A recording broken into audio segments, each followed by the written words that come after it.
C'était vraiment très intense, quoi, parce que on n'a pas arrêté, à part les 2 journées au large du Brésil où c'était un peu plus calme. Mais ça a permis de se reposer surtout. Donc c'est vrai que j'ai l'impression que le temps passe à toute vitesse.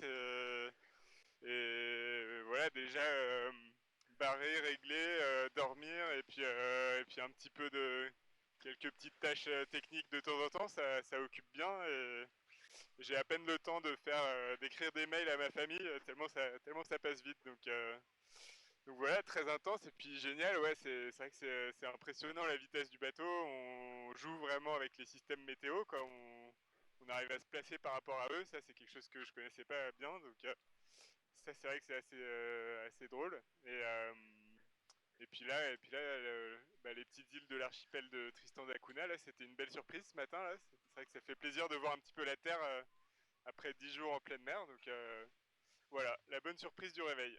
Il y a un côté assez impressionnant parce qu'il faut vraiment accepter la vitesse, puis aussi trouver bien comprendre la limite du bateau. Ça c'est hyper important parce que forcément on essaie de se placer assez proche de la limite souvent, et donc il faut voilà, après c'est un bateau qui moi je m'en rends compte maintenant, il est très sain, il est très il accepte les petites erreurs, et puis il nous met rarement dans des situations difficiles, donc ça c'est vraiment agréable.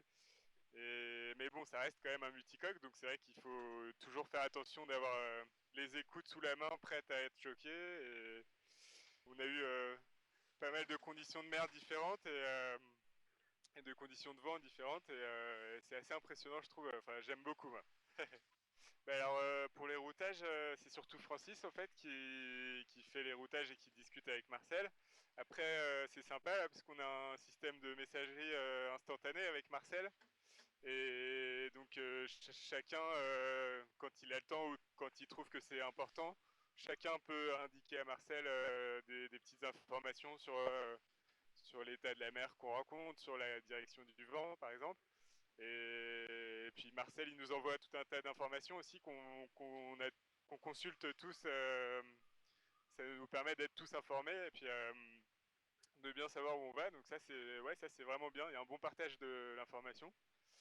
Et puis après avec Francis forcément il y a beaucoup de discussions aussi. Donc ouais c'est bien. Tout le monde se sent impliqué, je pense.